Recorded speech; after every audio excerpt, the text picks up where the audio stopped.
স্বাগত দীপ্ত সংবাদে আপনাদের সাথে আছে আমি তাওসিয়া ইসলাম। সারা দেশে বন্যা পরিস্থিতি অপরিবর্তিত রয়েছে। কোনো কোনো নদ নদীর পানি কমলেও বেড়েছে অন্য কয়েকটি নদীর পানি, ফলে দুর্ভোগ কমেনি বানভাসীদের। ব্রহ্মপুত্র, দুধকুমার ও ধরলা নদীর 5টি পয়েন্টে পানি হ্রাস পেলেও এখনও বিপদসীমার উপর দিয়ে প্রবাহিত হচ্ছে। কুড়িগ্রামের 9 উপজেলার 49 ইউনিয়নের 4 শতাধিক গ্রামে পানিবন্দী হয়ে পড়েছে প্রায় 2 লাখ মানুষ। জামালপুরে পানিতে ডুবে আছে 8,000 হেক্টর ফসলি জমি। বন্যার কারণে 347টি শিক্ষা প্রতিষ্ঠানে পাঠদান ও 19টি কমিউনিটি ক্লিনিক বন্ধ রয়েছে। জেলা প্রশাসকের পক্ষ থেকে 1100 মেট্রিক টন চাল ও নগদ 22.5 লাখ টাকা বরাদ্দ দেওয়া হয়েছে। সিরাজগঞ্জ শহর রক্ষা বাঁধ পয়েন্টে যমুনা বিপদসীমার 50 সেন্টিমিটার উপর দিয়ে প্রবাহিত হচ্ছে। জেলার 5 উপজেলায় 81টি প্রাথমিক বিদ্যালয়ে পাঠদান বন্ধ রয়েছে। সিরাজগঞ্জের বন্যা পরিস্থিতির খবর জানাতে এখন যোগ দিচ্ছেন সহকর্মী সিরাজুল ইসলাম। সিরাজগঞ্জের কোন কোন এলাকায় এখনো বন্যার পানি রয়েছে, সার্বিক পরিস্থিতি সেখানকার এখন কেমন?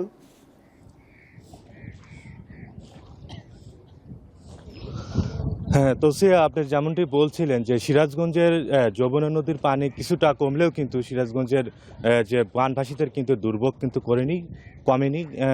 বন্যা পরিস্থিতি কিন্তু এখনও অপরিবর্তিত রয়েছে। সিরাজগঞ্জের জেলার 5টি উপজেলার প্রায় 81টি কিন্তু যে প্রাথমিক বিদ্যালয় রয়েছে সেটা কিন্তু সম্পূর্ণভাবে বন্ধ রয়েছে এবং এই সিরাজগঞ্জের 34টি ইউনিয়নের প্রায় 18,000 পরিবারের প্রায় 83,000 মানুষ কিন্তু এখনও পানিবন্দী অবস্থায় মানবতার জীবনযাপন করছে। তাদের মধ্যে কিন্তু বিশুদ্ধ পানি, খাদ্য সংকট এবং যে তাদের যে গবাদি পশু রয়েছে সেই গবাদি পশুদেরও কিন্তু খাদ্য সংকট দেখা দিয়েছে। বিশেষ করে সিরাজগঞ্জের যে আপনার সদর, বেলকুচি, চোহালি এবং শাহজাদপুরের বেশ কিছু চরাঞ্চল রয়েছে, সেই চরাঞ্চলের মানুষ কিন্তু এখনও ঘরের ভিতরে পানি রেখে কিন্তু অনেকটাই তাদের যে কষ্টে জীবনযাপন করছে।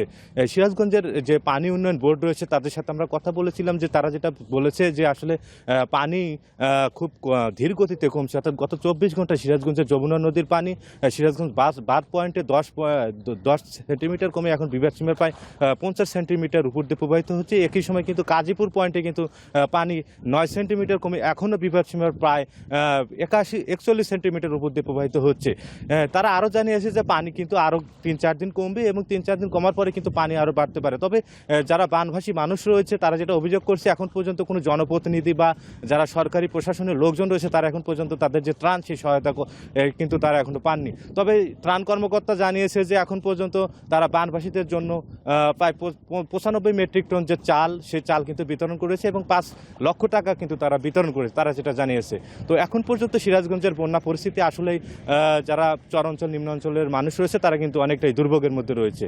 আর এই ছিল এখন পর্যন্ত সিরাজগঞ্জের যে বন্যার সর্বশেষ খবর। তৌসিয়া, সিরাজগঞ্জ থেকে জানাচ্ছিলেন সহকর্মী সিরাজুল ইসলাম।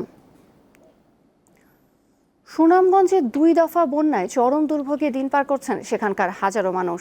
বানের জলে বসত ভিটা সহ সবকিছু হারিয়ে নিঃস্ব হয়ে পড়েছেন তারা। সুনামগঞ্জ সদর উপজেলার কোরবান নগর ইউনিয়নের হাসনাবাহার গ্রামের 4 সন্তানের জননী হাজেরা বেগম বন্যার পানি কমায় 20 দিন পর বাড়ি ফিরে দেখেন রান্নাঘর সহ বসত ভিটা আসবাবপত্র ভেসে গেছে বানের জলে। জীবনের ঝুঁকি নিয়ে আশ্রয় নিয়েছিলেন অন্যের বাড়িতে। কোনো বাড়িতে বাড়াইয়া গেছি, পানি কমার পরে আইয়া দেখি টিন টুন জিনিস, ওই 2-3টা ডেক বাসন, এর বাদে টিন টুন চৌকি একখান আছিল বাঙ্গা সাঙ্গা, এখান পর্যন্ত বাড়াইয়া লইয়া গেছি। পিঠাটারে আমার দাসায় দিলেছে, এমন কুদরত নাই যে একরাতে বাচ্চা কাচ্চারা লইয়া থাকুন। বন্যায় সবকিছু হারিয়ে নিঃস্ব জাহেরার মতো হাজারো পরিবার রয়েছে যাদের ঘরে খাবার নেই, জ্বলছে না চুলা। গৃহপালিত পশু নিয়ে একসাথে কোনো রকম রাত্রি যাপন করছে বন্যায় ক্ষতিগ্রস্তরা। 3টা মেয়ে নিয়ে আমি কোন খাইলে বাকি যে এখন যদি আপনারা কেউ থাকেন আমার একটু সাহায্য করেন। আমি মাছ ধরে খাইছি, খাইয়া ওরে একটা গড় বানাইলাম, আমার গড় খান নিয়েছি। 10 দিন ধরে বাড়ি ছাড়া, স্কুলে গিয়ে উঠছে।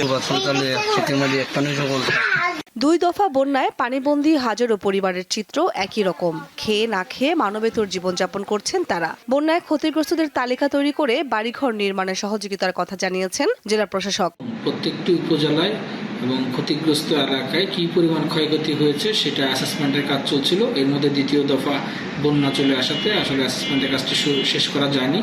এখন যেহেতু পানি কমে যাচ্ছে, আমরা অ্যাসেসমেন্টের কাজটি শেষ করে ক্ষয়ক্ষতির বিবরণ ঊর্ধ্বতন কর্তৃপক্ষের নিকট প্রেরণ করব। বাড়িঘর মেরামতের চিন্তায় উৎকণ্ঠায় সময় কাটছে বন্যা দুর্গতদের।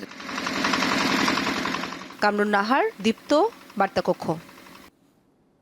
কুখ্যাত ইনডেমনিটি অধ্যাদেশ সংবিধানে অন্তর্ভুক্ত করার কালো দিন আজ। 1979 সালের 9 জুলাই জিয়াউর রহমানের শাসনামলে এটি সংবিধানে অন্তর্ভুক্ত করে আইনে পরিণত করা হয়। জাতির পিতা বঙ্গবন্ধু শেখ মুজিবুর রহমান ও তার পরিবারের সদস্যদের হত্যার বিচার ঠেকাতে 1975 সালে জারি করা হয়েছিল ইনডেমনিটি অধ্যাদেশ। আইন বিশেষজ্ঞরা বলছেন, পঞ্চম সংশোধনীর মাধ্যমে আইনটি সংবিধানে অন্তর্ভুক্ত করে বিএনপি ও জাতীয় পার্টি প্রতিহিংসার পরিচয় দিয়েছে। জাতির পিতা বঙ্গবন্ধু শেখ মুজিবুর রহমানের নেতৃত্বে সংগ্রাম ও সীমাহীন আত্মত্যাগে বাঙালি জাতি পায় একটি স্বাধীন ভূখণ্ড। পাকিস্তানিদের শোষণ থেকে মুক্ত হয়ে পথ চলা শুরু হয় বাংলাদেশের, কিন্তু সেই পথ চলা অল্প সময়েই বাধাগ্রস্ত হয়। বিপদগামী সেনা সদস্যরা 1975 সালের 15 আগস্ট নিষ্ঠুরভাবে হত্যা করে বঙ্গবন্ধু ও তার পরিবারের কয়েকজন সদস্যকে।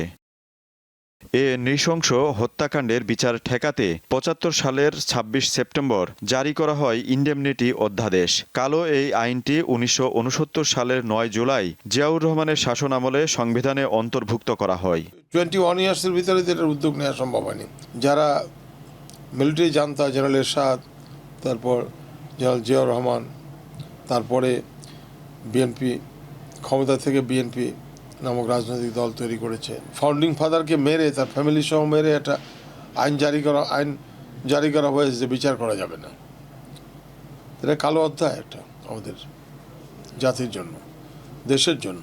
জ্যেষ্ঠ এই আইনজীবী জানান, ইনডেমনিটি অধ্যাদেশটি আইন হওয়ার যোগ্যই নয়। শুরু থেকেই এটি ছিল বাতিল আইন। যেদিন জারি করছে সেদিন থেকে সেই মুহূর্তে অবৈধ। এটা হাইকোর্টও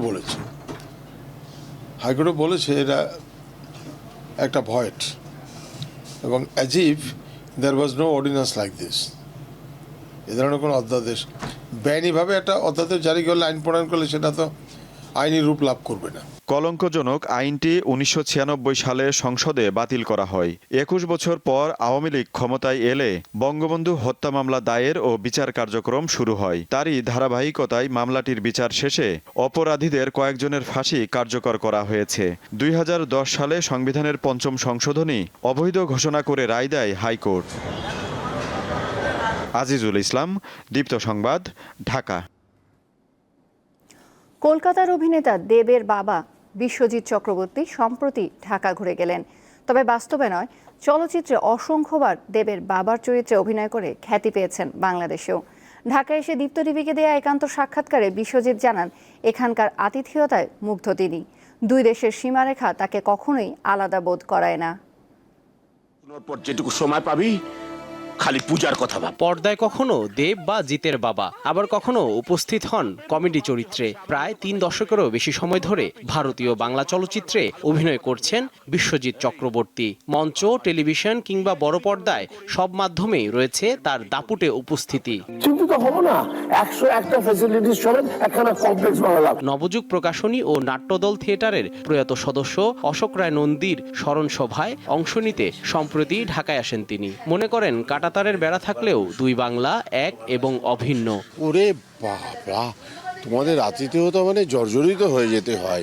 দুটো দেশের মধ্যে যে রেখা টানা হয়েছে, আমাদের দুই দেশের মানুষের মধ্যে কিন্তু সেটা রেখাপাত করেনি। আমরা এক এবং অভিন্ন, সেইভাবেই ভাবি। শাকিব খান অভিনীত মুক্তি প্রতীক্ষিত দরদ সিনেমায় অভিনয় করেছেন তিনি। ছবিটি নিয়ে বেশ আশাবাদী এই অভিনেতা। শাকিবের সাথে কাজ করে ভীষণ ভালো লেগেছে। প্রথম দিনই ও আমাকে এত শ্রদ্ধা সহকারে গ্রহণ করে, পায়ে হাত দিয়ে প্রণাম করে, এবং অভিনয় করতে গিয়ে দেখেছি ও কত স্বচ্ছন্দ সহজ একটা অভিনয় করে। বাংলাদেশের চলচ্চিত্র নিয়েও মূল্যায়ন করেন তিনি। সে মাটির ময়না বলো কি কারাগার বলো, আজকাল ওয়েব সিরিজে কি চঞ্চলের যে লাস্ট ছবিটা গেল হাওয়া, অসাধারণ ছবি। আমরা সংখ্যায় কম দেখেছি, কিন্তু প্রচুর প্রশংসা পেয়েছে আমাদের। ক্যারিয়ারে অসংখ্য ছবিতে অভিনয় করেছেন বিশ্বজিৎ। তবে উপমহাদেশের প্রখ্যাত নির্মাতা সত্যজিৎ রায়ের সঙ্গে কাজ করতে না পারা জীবনের অপ্রাপ্তি হিসেবে দেখেন তিনি। জহিরুল মোহসান, দীপ্ত সংবাদ, ঢাকা। দেশের বাইরের খবর। রাশিয়ার প্রেসিডেন্ট ভ্লাদিমির পুতিনের সাথে কার্যালয়ে আজ বৈঠক করবেন সফররত ভারতীয় প্রধানমন্ত্রী নরেন্দ্র মোদী। তৃতীয় মেয়াদে ক্ষমতা গ্রহণের পর প্রথম বিদেশ সফরে রাশিয়া গেছেন ভারতের প্রধানমন্ত্রী। সোমবার দুদিনের সফরে তিনি মস্কোয় পৌঁছান। প্রথম দিনেই রুশ প্রেসিডেন্টের বাসভবনে বৈঠক করেন দুই নেতা। এরপর পুতিনের দেয়া নৈশভোজে অংশ নেন মোদি। মস্কো সফর নিয়ে টুইট বার্তায় মোদি বলেন, বন্ধু প্রেসিডেন্ট ভ্লাদিমির পুতিনের সঙ্গে দ্বিপক্ষীয় সম্পর্কের সব দিক পর্যালোচনা করবেন। একই সঙ্গে আঞ্চলিক ও আন্তর্জাতিক নানা বিষয় নিয়ে আলোচনা করবেন। ভারতীয় প্রধানমন্ত্রীর মস্কো সফরে দু দেশের মধ্যে 22তম দ্বিপাক্ষীয় শীর্ষ সম্মেলন অনুষ্ঠিত হবে। যুক্তরাষ্ট্রের টেক্সাস অঙ্গরাজ্যে প্রবল শক্তি নিয়ে আঘাত এনেছে হারিকেন বেরিল। এতে হিউস্টন শহরে প্রাণ হারিয়েছেন অন্তত 3 জন। স্থানীয় সময় সোমবার ভোরে ভারী বৃষ্টি ও তীব্র বাতাসের সঙ্গে টেক্সাসের উপকূলীয় শহর মাটাগোরার কাছে আছড়ে পড়ে হারিকেনটি। এ সময় বাতাসের গতিবেগ ছিল ঘন্টায় 130 কিলোমিটার। যুক্তরাষ্ট্রের ন্যাশনাল হারিকেন সেন্টারের বরাতে প্রতিবেদনে আরও বলা হয়েছে, হারিকেন বেরিলের প্রভাবে বিদ্যুৎ বিচ্ছিন্ন হয়ে পড়েছে ওই অঞ্চলের 27 লাখেরও বেশি মানুষ। হিউস্টন বিমানবন্দরে বাতিল করা হয়েছে 1300-র বেশি ফ্লাইট। টেক্সাসে আঘাত হানার আগে ক্যারিবীয় দ্বীপপুঞ্জ বেরিল জ্যামাইকা, গ্রানাডা ও সেন্ট ভিনসেন্ট অতিক্রম করে।